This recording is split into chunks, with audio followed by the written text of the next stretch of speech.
கால்கள் சமூக நீதியோட கால்கள் அப்படின்ற மாதிரி ஒருத்தர் பேசியிருக்காரு. பேசினது யாரு? நான் சமூக நீதியோட கால்ன்றாரு, கைன்றாரு. பார்த்துருவோம் வாங்க.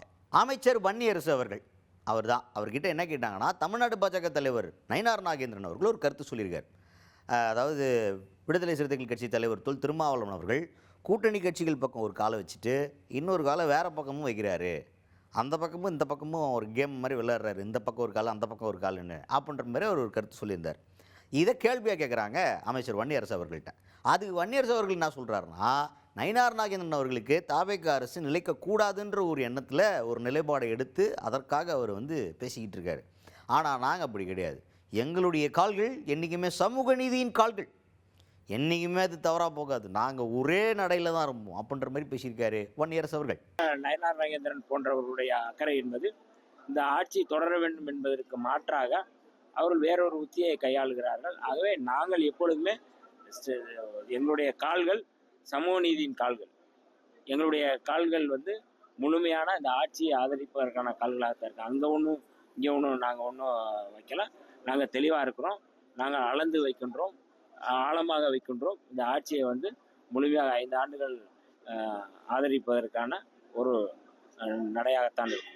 அதுக்கடுத்தது அதிமுக பொதுச் செயலாளர் எடப்பாடி பழனிசாமி அவர்கள் ஒரு அறிக்கை ஒன்று வெளியிடுறாரு. அதில் என்ன சொல்லியிருக்காருன்னா, மேகதாது அணை பிரச்சனையில் காவிரி நீரை கொண்டு கொடுக்கணும் தாவேக அரசு, அதுக்கு போராட்டம் நடத்தணும்.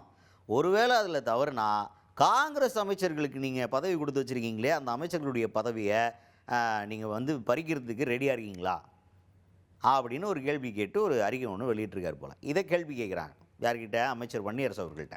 அதுக்கு அமைச்சர் வன்னியரசு அவர்கள் என்ன சொல்கிறாருன்னா, எப்போ சட்டமன்றத்தில் இந்த விஷயமாக தான் எல்லாருமா பேசி எல்லா கட்சிகளும் ஒன்றிணைந்து ஒரு தீர்மானத்தை போட்டு அந்த தீர்மானத்தை நம்ம இப்போ இம்ப்ளிமெண்ட் பண்ணுறதுக்கு முயற்சி பண்ணிகிட்டு இருக்கோம். அதை இம்ப்ளிமெண்ட் பண்ணி அதன் மூலமாக நம்ம போராடி நீர் பெறுறதுக்காக போராடிட்டு இருக்கிற நேரத்தில் இந்த மாதிரி ஒரு அறிக்கையெல்லாம் ஏற்புடையதல்ல அப்படின்ற மாதிரி பேசியிருக்காரு வன்னியரசு அவர்கள். தமிழக சட்டப்பேரவையில் எல்லோரும் ஒன்றிணைந்து ஒருமுகமாக ஒரு தீர்மானம் ஏற்றிருக்கிறோம். அந்த தீர்மானத்தை நடைமுறைப்படுத்துவோம் என்று சொல்லியிருக்கிறார்கள். ஆகவே நாம் இந்த உரிமையை பெறுவது, மாநில உரிமையை பெறுவது, மேகதாது அணையை கட்டக்கூடாது என்கின்ற அந்த கருத்துக்கு எல்லோரும் ஒத்துழைப்பு தர வேண்டும் என்கிற அடிப்படையில் அந்த தீர்மானம் இயற்றப்பட்டது. ஆகவே மரியாதைக்குரிய முன்னாள் முதல்வர் எடப்பாடி பழனிசாமி அவர்கள் சொன்ன கருத்து என்பது ஏற்புடையதல்ல.